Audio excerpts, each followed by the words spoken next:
All right. Good morning, everybody. Golly, it has been an interesting morning.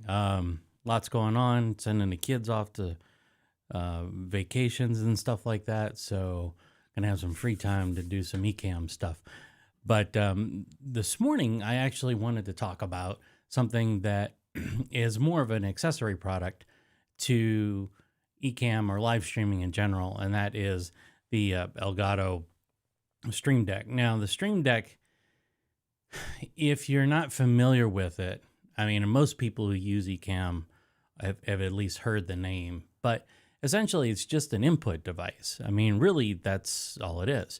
It's a way to take something that might be on your keyboard or your mouse and put it into a button like you can see there on the screen. And it's a convenience thing, right? If you need to quickly access something, the Stream Deck is there. You just push a button and it executes a command. It's way better than in the middle of a stream having to hunt and peck through menus and find the keyboard alternate for something, or obviously just click the menu item. Not to say that I'm not guilty of not pre-programming ahead of time, but the more practice you get at this, the better. For instance, like I want my comments window up just in case anybody does bring in comments, and I should have made that a keyboard alternate, but I didn't. So I'm just going to put it there. And Mr. Andy's in the house. Hey, hey, hey. So yeah, this Stream Deck is really, it's a great way to optimize your stream so that you're not, messing around with different things while you're trying to focus on the content that you're creating or providing to people at that particular time. I use mine, well, these days when I'm streaming every day, I'm using it daily no matter what. But even still, I've found that there are really some I don't know, there's just some useful utilities that you can use. I bought, for instance, I use Final Cut to do a lot of my editing, and I bought the Final Cut keyboard buttons and everything for the Stream Deck. I don't use them. I just don't use them. I probably should get it into my workflow so that I'm doing that. But, I come from the old school days where we had a shuttle dial and I was scrolling through frames that way and then marking things and whatnot with a hard keyboard. So I got tactile feedback. And for me, the Stream Deck just doesn't really work into that flow. Now, it's not to say that it wouldn't work for you. It's just for me, my muscle memory is programmed that way. So anyway, that's the Stream Deck. And yeah, you'll see I got some pretty knobs on mine as well. So just in case you don't know already, my name is Jeremy Hubble, and I am an Ecamm moderator. I'm also an instructor. I run this Basecamp channel. And my goal is really just to help people learn live streaming and Ecamm more than anything else, because that's what I'm familiar with. And there's so much to learn. There's so much to get out of it. The software is very deep. And so I just, rather than go through a particular lesson in any great detail with this series, what I'm trying to do is just kind of scratch the surface a little bit. Sometimes I'll get into the weeds. Like yesterday, we got into it a little bit with using Keynote, but Keynote in and of itself is a whole nother series of lessons that I really don't, that's beyond the scope of this. But if you're looking for additional detail when it comes to the Stream Deck, for instance, then I would recommend going with Alec Johnson's got a great series in his what is it? His website. So Alec Johnson, ALEC, look him up. He's got some great Stream Deck stuff. And of course, there's a lot of resources on Facebook. And I find like there's always somebody always has something that's like, oh, of course I should have thought about that, but I didn't. And so it's great. A lot of people use Stream Decks for doing their content, doing their shows. I'm about to start up another show off-site, and I'm going to bring my Stream Deck with me just because I know I can toggle between cameras real simply and things like that. So let's go ahead and just get started. I'm going to switch over into live demo mode here. so you can see this, my screen, what I'm seeing right now. And I'm going to try and stay on this screen, or I also have a camera that's focused on my Osmo Pocket 3 that's focused on the Stream Deck. Well, that didn't come out right. I'm still, the cylinders are still warming up here. So what I meant to say was I have my Osmo Pocket 3 trained in on my Stream Deck, and you can see that here. If I press it, there's my Stream Deck, right? So that's sitting on my desktop. That's a live shot right there. And you can see I've got my LSU knob colors. You can customize those, by the way, if you want, but we're not going to get into that just yet. Yeah, I know. I've got my coffee, Andy. So there really with Stream Deck, there are two main components, and a third if you want to consider it. The first being that there is, for instance, you've got the buttons that you just saw, the hardware, and then you've got the software that it's tied to on your desktop system. And that's one configuration that you can use. And then the other configuration is as an iOS app, so you can run it on your iPad, your iPhone, and that will also tie in to the desktop software. So you do all your configuration on the desktop, and then whether it's a piece of hardware that you get from Elgato or you use your iPad, that is interfacing with that software that's running on the desktop. So most important thing to get Stream Deck working correctly is the software in the desktop. So let's get to that. And we'll go over here. So up in my upper right hand corner here, you can see configure Stream Deck, right? And that software that gets installed when you run your Stream Deck for the first, you run the installer and you get everything up and running. So you do configure Stream Deck. And now I'm going to move these comments out of the way so I can focus on this. You can see I've got my Stream Deck here set up. This one's on my iPad, but let's go to the Stream Deck Plus here. So you see the software like it's set up right here. And this is exactly what we were looking at. So you see these icons here, right? And if I switch over to my Osmo, you can see they're identical, right? So how did I set that up? Well, it's quite simple. The way the interface works for the Stream Deck software is you have your icon button representation, and then in my case, I have the Stream Deck Plus, which also includes 4 knobs along the bottom. Below that is a list of pages, and they're numbered in order, and you can cycle through your pages here. You can add quite a few pages. So on the Stream Deck itself, if I want to navigate between these pages, I just tap this little menu bar here or slider bar here, and I can just slide to the left or the right, and that will give me the next page. So it's super easy to use, but I'm the kind of person that I like to have it all in front of me. So even though I know it's there, it's like, where is it, right? So you need to optimize your workflow so that you are really taking advantage of your process, right? So the start of the show, the meat of the show, and then the ending of the show, whatever it is, or your stream, whatever. I call them shows, but it could be whatever. I also am doing work at a church, and I can't call it a show. I think they'll take offense to that. So it's like, it's a service.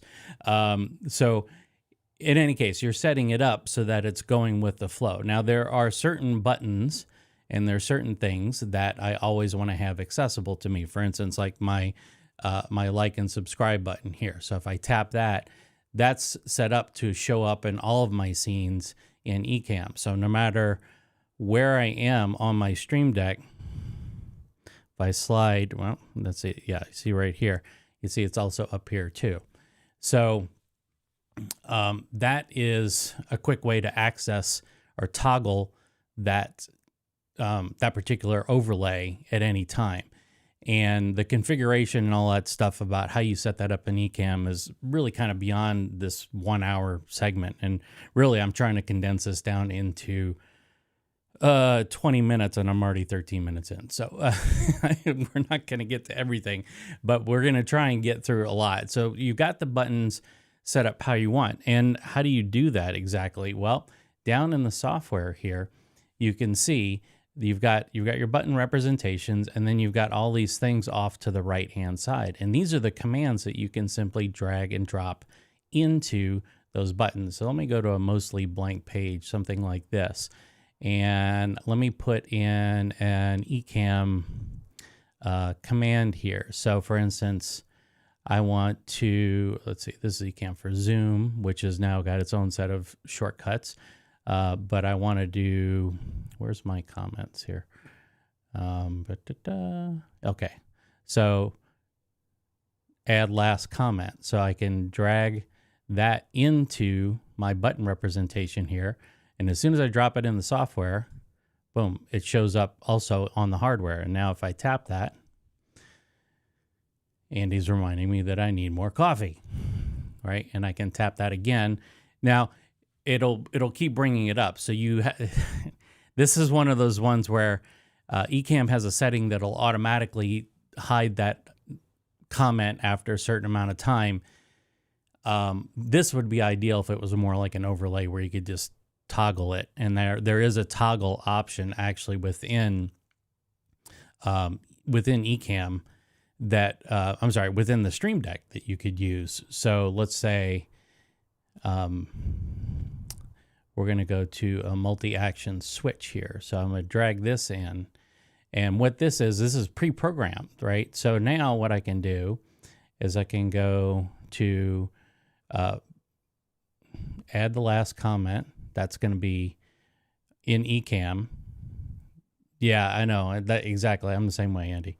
And then on multi-action 2, I can say hide the last comment, right? So now what happens is when I tap this button, it'll show it. And if I tap it again, it'll hide it, right? So it's toggling. It's basically going between this one where it should in multi-action 1, and you can only have 2 actions. But I mean, you can have multiple actions within like 2 different states, right? So you've got, think of it as a light switch. It's like an on state and an off state. So in an on state, what's it going to do? In an off state, which would be number 2, you can program it to be whatever you want as well.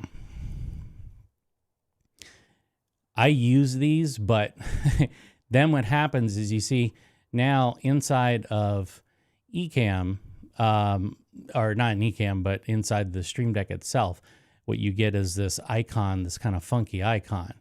And it's like, well, all right, I don't necessarily understand what that is. Now I can type in its name. I can say, here I can say show, hide, comment.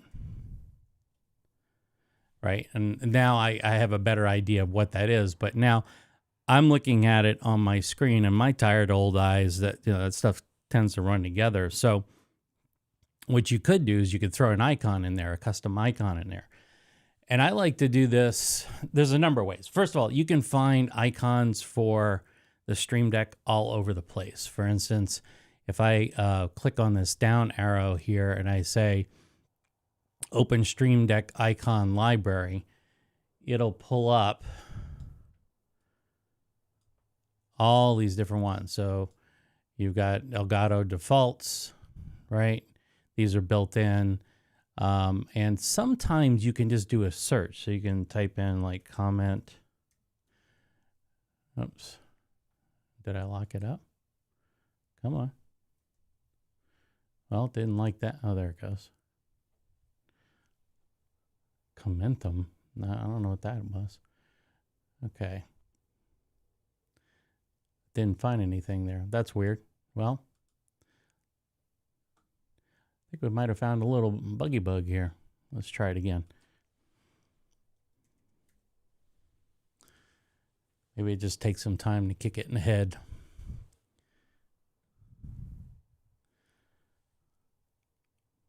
Or not. All right. What if we typed in speech?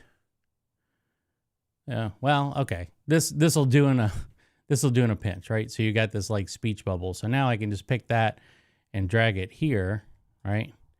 And now here's my icon. It's changed, and I don't necessarily need, I don't need show hide comments. Maybe it's just comments, right? The eyeball with the little chat bubble should be indicator enough to mean show hide, right? So this allows you to quickly customize the Stream Deck buttons. And you may notice, for instance, like the one in the upper left-hand corner is it's a little animated icon. And that one is just I'm not going to spark a debate here, but I might a little bit. It's an animated GIF. All right. That's what I call it. I don't call it GIF. I call it GIF. So we're not going to go down that road. It's too early in the morning to fight about this, but the animation I just created inside of Final Cut Pro, I output as a series of images, and then I turned it into something that would be an animated, series of images that became a GIF, whatever. We'll just switch back and forth to please everybody. Let's see. What does Andy got? Do you find that the Stream Deck has enough buttons on it? No, it does not.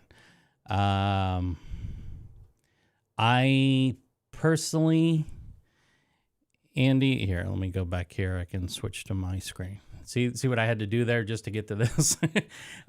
No, I don't think that the Stream Deck Plus has enough buttons on it. I also find that the tactile response of the buttons on the Stream Deck Plus are a bit mushy and a bit noisy. It would be nice if they were much more like the Rodecaster Pro 2, where you just had those pads and the travel on the pad would be really minimal and to the point where you wouldn't even hear it. For instance, I can tap a pad here, right? And you didn't even hear me tap that pad. The microphone is literally 4 inches away from that pad. You didn't hear me tap it. I mean, you heard the sound effect, but you didn't hear me tapping the actual pad on the Rodecaster. Whereas I've noticed with the Stream Deck Plus, the number of buttons is a limiting factor, but then also the proximity of the microphone to that Stream Deck Plus can be a bit problematic. So like when you're ending a stream, you'll notice that on my Osmo here, you can see I've got my finish, record, stop here. I've got so I could end the stream right here with this button, which you always have to use with caution. I've stopped the stream midstream before. That was not good. But it was on my iPad, which I'm going to show next. But this button here, if I tap this, you can see, let me see if I can pull back here. You can see here's my microphone and there's the Stream Deck, right? So they're really close to each other. Hello. They're really close to each other. And as a result, you can hear those button taps. Yeah, with the XL, I think it's, Andy, correct me if I'm wrong, but I think it's Paul who has like 2 XLs. I know that Alec has like 2 XLs plus a Stream Deck Plus. Seriously, the guy looks like he has like the bridge to the Enterprise on his desktop. And he's also the same way. He says the way that he's gotten himself set up with his buttons is everything is color coded, right? And this is one of those things like you have to kind of house clean, and you set up your it's almost like you have to plan for this, and I hate doing that because I'm not that organized. I usually throw, like literally this button here, I put in this morning so that I could toggle this graphic on and off, right? But that was it. I went to Google, I found a square icon, and then I grabbed the PNG of the Stream Deck Plus, and I put it up here. I put it as an overlay inside Ecamm so I could toggle this on and off. This button will be gone tomorrow, right? It'll be something else. So I tend to tailor it for the show. And it's just my thought process. I don't know if it's necessarily a good thought process, but I know like for somebody like Alec, for instance, he will do, he'll have everything laid out and color coded, and he's got some buttons that are in the exact same spot. So if he's switching between cameras during a live stream, he knows where everything is. And even if he's not looking, he can feel where those buttons are. That's great. I mean, I wish I was that organized. But the point being is that you can have so many, well, my microphone, there's so many different ways to configure this to truly make it your own. For instance, for me, this animated icon here, I thought it was kind of cute when I did it. And I got to be honest with you, I'm ready to turn it back to a static button because, if I'm looking off at my monitors here, and let me take a step back here and you can see, right? So here are, this is the main Ecamm screen with the teleprompter, and then I've got two other monitors over here, right? If I'm sitting at this one that's labeled lower third here, that's my Keynote software running right now. That will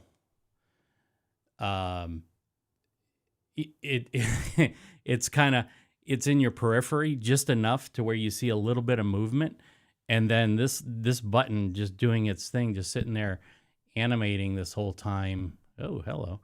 I guess the microphone's, the microphone cable's in the way. That is just enough to catch your eye and you sense movement. And I find myself looking off to the left quite a bit just to get, kind of go, oh, that's that damn button. So I'm probably going to fix it. It is cute, but animated icons, you can do it with every single button. They're just animated GIFs. That's all they are. GIFs, whatever. So really it just comes down to personal preference. But for me, my periphery's wide enough to where I can pick that up, and it's been driving me bazonkers. But it was a fun experiment. I just don't know if this is something that I will do long term. I can't say that I will. So I did want to talk about the other Stream Deck option. And this is something that's a bit more portable, especially if you have an iPhone or an iPad. And that is running the Stream Deck app on your iOS device, right? So let me go ahead and move it over and kind of pre-position it. I've got my iPad here set up, right? And this is one of my shows that I run. So I tend to have each show have its own set of buttons that I cycle through. And this is all outdated already, but you can see, for instance, I've got, I'm with you on that, Andy. The tactile feel is you have to, when you're using the iPad version versus the button hardware, this, you have to look down at it. You just don't know where your finger is, and as I found the hard way, I touched the wrong button and I ended the stream. So this is more for me switching scenes and generally speaking when I'm not on camera. But here, let me go back to, I'm gonna go back to live demo mode here, and I can tap that and you can see, I'm going to go from Stream Deck Plus to my, I have two here. I've got Studio Control and Studio iPad. So Studio Control is empty at the moment, but if I go to Studio iPad, now these are just profiles that I set up. The Stream Deck software allows you to have multiple, every time you plug in a Stream Deck, you can have multiple profiles per Stream Deck. So if you're running different shows, or if you're running anything that requires a custom configuration based on what you're doing, you're going to want to set up a profile for that. So, and you can see here, I've got all my, got all of my Stream Decks lined up here. So that's a physical Stream Deck, and then everything else is virtual, meaning it's running on iOS apps. Or yeah, iOS apps. So if I go, so I'm on Studio iPad. Let's go Studio iPad. Yeah, so you can see here are all my buttons. They're kind of, let me make it bigger. You can see there, but this is all of it right here. Now, why do I have one called Studio Control? Well, let me go back to this. This is something that's interesting that you can do with the Stream Deck app, and it requires some familiarity with using iOS and split screen. So for instance, if I want to run two different Stream Deck apps on here on my iPad, I can. So I can drag down and split it, and I can put this guy over here, right? And then I can launch the Stream Deck software again, and now I have two views, right? I've got the one that I was just looking at, and now I've got this one. This one happens to be running my Studio Control, right? So this is under Studio Control here. And how do I know that? Well, I set it up here inside my, so you see here, it's set up as Studio Control. So it's actually, the software thinks it's another iPad. It's just another instance of the iOS app running. So we'll go back to Stream Deck here. So let's say, for instance, I want to take this setup that I have on the physical Stream Deck, and I want to copy this over to the virtual Stream Deck that's on the iPad. What you would do is you go to your settings button here. And so we're on Stream Deck Plus, and we're on the Basecamp, which is, again, the website or the company. And so you see I've got my Basecamp settings here. And then I can right click on it, and I can say copy to Studio Control, right? And now it's over there. And now if I go to Studio Control and select Basecamp, boom, it's populated. Oh, and by the way, there it is.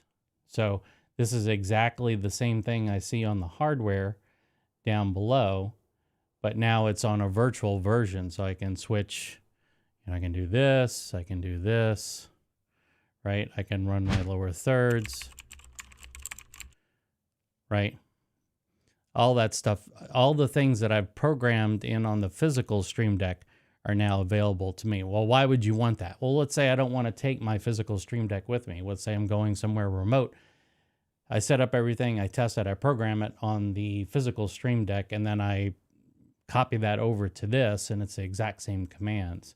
And then I can just bring the iPad with me. And the iPad gives me a lot more control to do other things besides just run the Stream Deck software. I can run my lights, I can run certain audio things, just various other functions that are important to your stream, if that makes sense or not. Well, if it doesn't make sense, then I need to go through it. And I also wanted to point out something real quick, and that is, go out of live demo mode here. Of course, I had that, there we go, in live demo. And that is using Keynote to do the custom icons, right? And Keynote's great for this. It's actually really nice for this. Let me switch over to my screen sharing here, and I'll go into Keynote. So yesterday we were working on our, this was a lower third animation that was on the, this is something that was, I went over in yesterday's stream, but what I did is I set this up with a transparent background. You can see here that the slide itself is transparent. And so I'm just going to duplicate this slide and select everything and delete it. So I still have my transparent slide. So now if I want to, I can create an icon real quick inside of Keynote. And the one of the easiest ways to do is you just use the shape. So you click on a shape. Now you can do a regular square. You could do something like a rounded one. Now the buttons themselves inside of the Stream Deck software are square. They're rounded off, but they are square. So you can run either way with this. I've just noticed that if the filleted or chamfered edges of the square, if they're not identical, you're going to get some black in the background because the background is showing through because you're not taking up the extents of the icon. So if I just roll with this, now let's say I want to run this square, and let's say I go into the style of this and set the color fill to a gradient fill. And then I'm going to drag that angle down. And I don't want to go into transparent, although that would be cool. And it would be honored by the Stream Deck software. The Stream Deck software does respect transparent images, not transparent animations, though. So I'm just going to take this. This is nice. You can take the color swatch, drag it over here. Right, and then I can click on this color swatch, click on the wheel, the hue wheel, and then set up my color however I want it. So if I want it to be lighter or go darker or whatever, you can do that stuff. And then it's just a matter, let's say I wanted to make like a speech bubble, right? That's actually pretty easy. You just create an oval shape, right? So something like that, right? And then make that white, maybe scale it down a little bit. And then another shape. And this one you could do like this triangle here. And we make it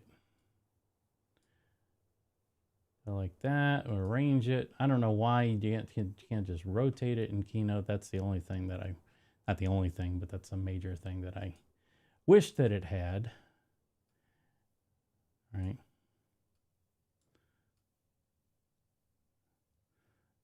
And boom, you've got a comments icon right there, right? And then I can just take this image, do a file, export to. Let me see if I can go in. Well, I'm in live demo mode, so we should be okay.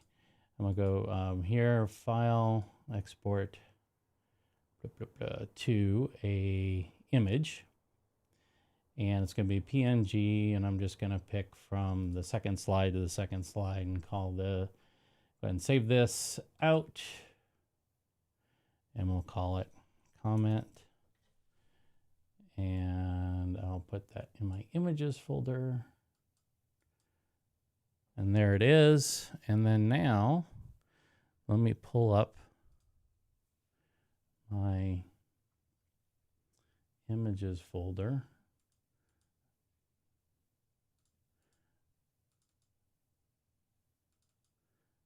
Okay, and there's comment. Now here's the trick. Now with the comment, if I let me take this window over, and then we're going to go back into live demo mode here.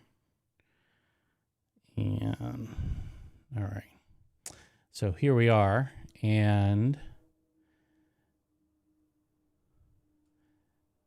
I'll load up. So if I just hit the space bar to preview that comment, you can see it's like, whoa, okay, that's too big. Now Stream Decks take 72 by 72 square pixels, buttons.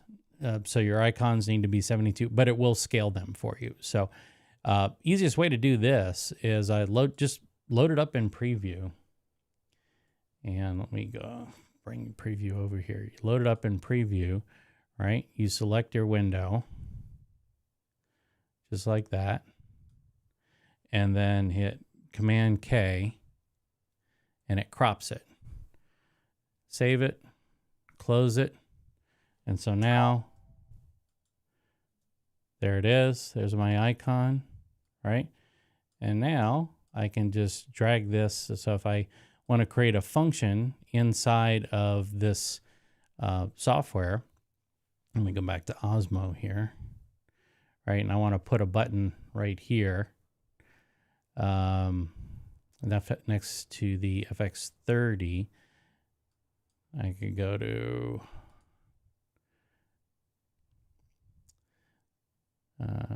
add last comment, right?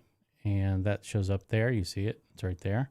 Now, if I want my custom icon for that, because I didn't like the one that I saw before, I can just, well, first of all, you have to select it inside the Stream Deck software. There it is. Let me scale this down. This is why you need multiple monitors, people. It's just, I got 3 different monitors, and sometimes I even feel like that's not enough. So now if I drag this comment over the icon over to here, you'll see it pop up, and then boom. Now I've got my new icon that I just created in Keynote is now showing the comments. So it's pretty cool. I mean, you can use Keynote to do that stuff. You can use pretty much any editing tool, but Keynote, I mean, it comes with your Mac, so why not just use it? It's got really cool shape tools in it. And matter of fact, the lower thirds that I've got here with the animation and everything, that was all done in Keynote.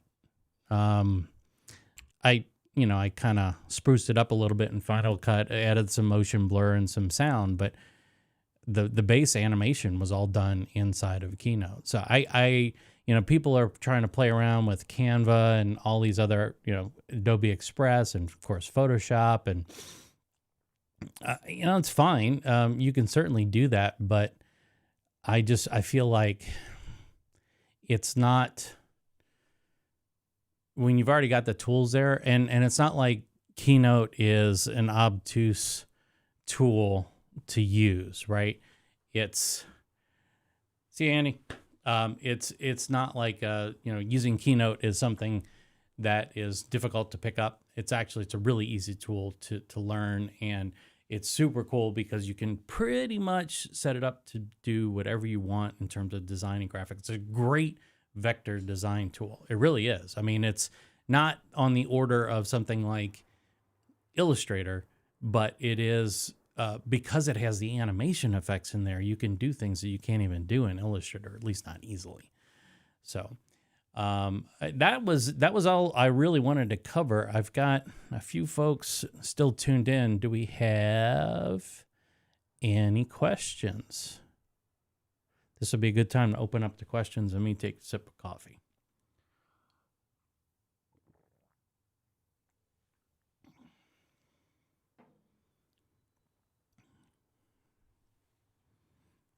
Don't be shy.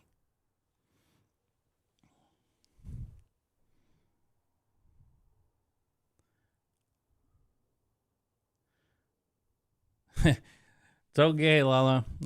You'll have to catch all the stuff I went through. But I'm going over using the Stream Deck for customization, doing some kind of fun functions, advanced functions inside of Ecamm.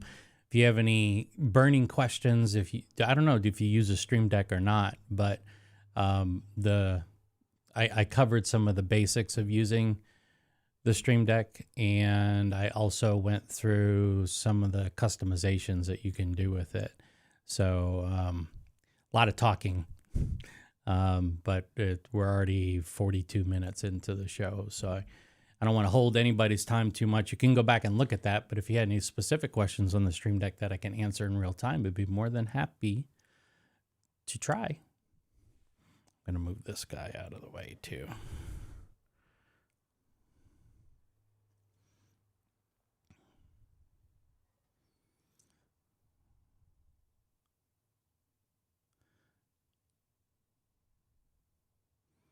All right. I really enjoyed getting these custom knobs for the Stream Deck. These are really fun to do. You know, I've got, actually, let me see. I'm gonna go run into my. Well, I'm not gonna do it right now, but I have like black and gold because I'm a New Orleans Saints fan. I've got the purple and gold for LSU. I've got red. You can customize that. That's pretty cool. And there's people that are doing skins for these too, which are kind of fun. But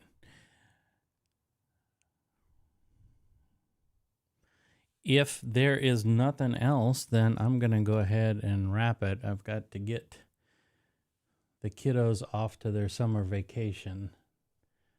So we'll go ahead and end it for today. And it was a pleasure. For everybody that did join, thank you very much for coming in. Really appreciate it. Be sure to check out the other 2 lives that I've done already that are up on YouTube. They are also, you can find more about me over at basecamp.pro. And if you don't mind hitting that like and subscribe, I already know you subscribe, so thanks for doing that. Really appreciate it. But we'll go ahead and end it for today. And thanks so much for coming by. I'm looking forward to tomorrow. We got a lot more to cover over the next week and a half or so. So, all right, everybody, take care.